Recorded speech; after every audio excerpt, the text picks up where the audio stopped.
escalation of violence in Ejura in particular, and the maiming and killing of innocent Ghanaians who have a legitimate, justified constitutional right to protest and to call for action for us to fix the country, whilst we consider the gruesome murder and killing of Ibrahim Mohammed Kaka unfortunate and regrettable.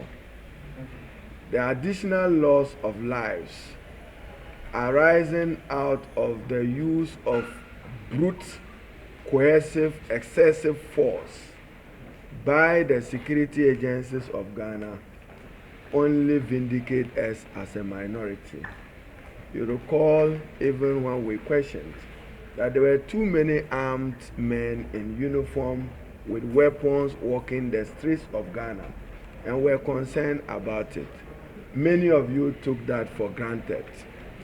More importantly, when it happened in Techima, that innocent citizens were maimed and killed for purposes of wanting to turn an electoral decision and to overturn a sovereign decision, many of you didn't appreciate it as an act and conduct of overzealousness by men in uniform. We have repeatedly cautioned that many who are now being recruited into the security agencies are not trained enough and are not trained adequately. We have publicly stated this. Persons who ordinarily should be trained for 9 months are trained for 3 months and are asked to be in the field as weapon trigger happy persons.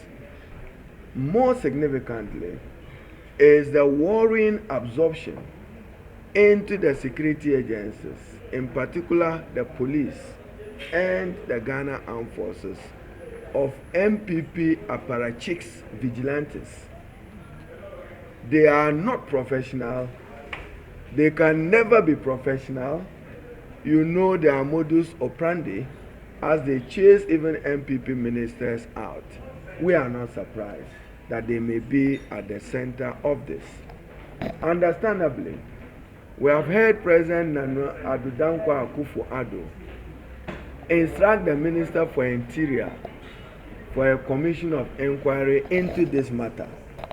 The President must accept full responsibility for reducing this country to a police state. No respect for fundamental human rights and freedoms, no respect for the dignity of man, no respect for the liberty of Ghanaian citizens, and no respect to the constitutionally guaranteed right to life, which is a first generation guaranteed constitutional right. The excess of the military and the police in Ejura, resulting in the lives of 3 other persons added to Ibrahim Mohammed Kaka. The President's instruction is for a ministerial commission of enquiry. We reject it. That is not good enough. We want a commission of enquiry within the meaning of Article 278 of the 1992 Constitution. The President must appoint a sole commissioner or 2 or more persons to support a commissioner, just like the Emil Short Commission on the Ayawasu Wagon. We want that type of commission of enquiry, not a ministerial commission of enquiry. There is complicity of state security agencies.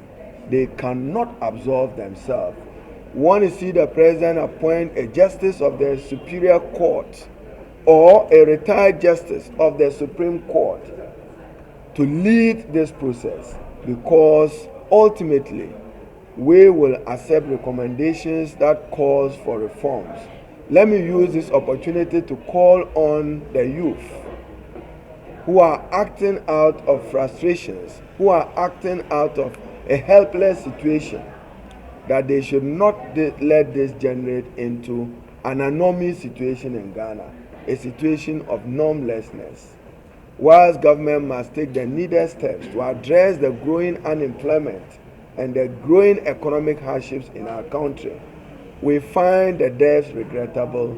We extend our profound sympathies and condolences to the bereaved family, but we are calling for restraint on the part of the Ejura youth and other youth across Ghana. As for the demand to fix the country, the revolution of it continues and the consciousness of it continues. This maiming and killing will not stop it until right is done for that purpose. I'll be happy to take a few questions from you, and God bless for listening to us. So we are rejecting the present Ministerial Commission of Enquiry. We want a Commission of Enquiry established within the meaning of Article 278 of the 1992 Constitution to provide an illumination on the happenings in Ejura. We cannot accept any further loss of lives in Ghana in the name of persons protesting the hardships in the country and in the name of persons protesting the unprofessional conduct of men in uniform. I'll be happy to take your questions.